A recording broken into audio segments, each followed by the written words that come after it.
draudze. Tas ir mans jau. Vai ir iespējams uzaudzināt kristīgi bērni bez draudzes? Jā.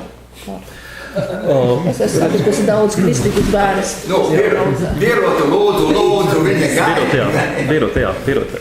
Pievienojoties Kārlim, Daci, kapelāns slimnīcā, viņam drusciņi citi pienākumi nekā draudzes mācītājiem. Jo tu šos cilvēkus redz varbūt tikai īsu laiku, un tur ir tā steidzamības kārta. Jā, tavs pienākums ir kristīt, varbūt ir kāds vēlas. Tas nav mans pienākums, tas nav pienākums. Un tur ir tā ētiskā dimensija, ka slimnīcā nav tāds pienākums. Tas, ko arī Juris pacēl, tas būtu ļoti liels ētisks skandāls, ka kāds kristīt bērns var pipēt bez vecāku piekrišanas. Un tas mums bija skandāls. Un tas aizgāja, kad viens gandrīz vai pazaudēja darbu vienu no medmāsām. Jo viņiem bija šī izpratne par šo sakramentālo teoloģiju, ka mēs kristam, un tas nav pienākums. Tāpēc tur arī šis izvērtējums moments, kā tu izvērtē šo intensitāti, kas ir tajā ticības dzīvē cilvēkam. Bet draudzes mācītājiem mūsu uzdevums ir audzināt, mācīt. Man vislielākās problēmas rada tas, ka cilvēki kristību uztver tikai kā tādu tradīciju, kā ģimenes viesības, neko aiz tālāk neredzot. Tāpēc viņi nepieder draudzēm, tāpēc viņi nekristās baznīcās, bet zem kokiem pie krūmiem, pie upēm un mežos. Jo viņi izslēdz no tā draudzi. Bet es vados, kas ir kristība.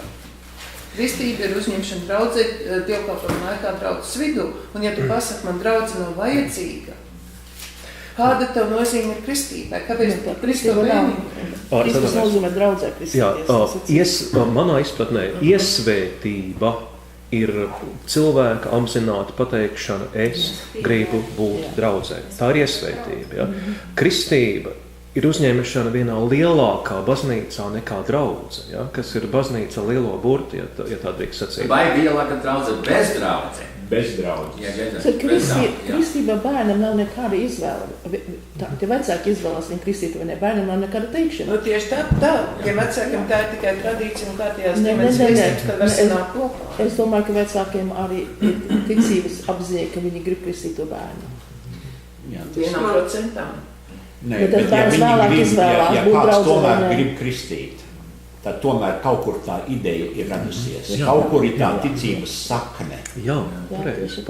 Un varbūtība pastāv, varbūt viņi tagad tur nav un tā tālāk. Bet tad vismaz ja tu tagad pateiksi nē, tad viņš, man baznīcas nevajag, es vairāk nerādīšos.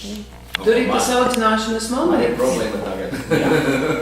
Jā, un es atkal to saredzu, ka, ja mēs aizinām pirmkristīgo baznīcu, kas ir kā kontrakultūras, un tur ir šī mazākuma grupa, mēs tomēr kristīgā baznīca ir jau kā tāds universāls iemiesojums, un tu vari satikt kristīgi cilvēku arī uz ielas, ja tas bērns ir nokristīts, tur ir kaut kāda saikne, pat ja vecāki nav draudzē, tu vari satikt kristieši arī ārpus draudzes, vai ne? Un tas sakraments, man liekas, ir tas vienojošais, pat ja arī vecāki nav draudzē. Domāju, ka viss Jēzus laikā ar visām kristībām tas bija kā sekošana Kristum un kā tāda tiešām Dieva žēlastības zīme, ka tie bija Dieva bērni tagad ielikti šajā Dieva žēlastības lokā. Ka tad, kad Kristus bija, tad jau vēl nebija tāda oficiāla draudze, tie bija Kristus sekotāji, kas saņēma šo Dieva žēlastību caur kristībām. Es domāju, tā būtu tā. Mēs tagad uzbūvējam visas tās baznīcas mācības, kas ir mūsu cilvēku izveidots, un patiesībā Kristus jau neliedz šo sakramentu nevienam no cilvēkiem. Un tagad caur tām baznīcas visām tradīcijām un vēsturi mēs mēģinām šos cilvēkus ierobežot no kristības, no šīs Dieva žēlastības saņemšanas.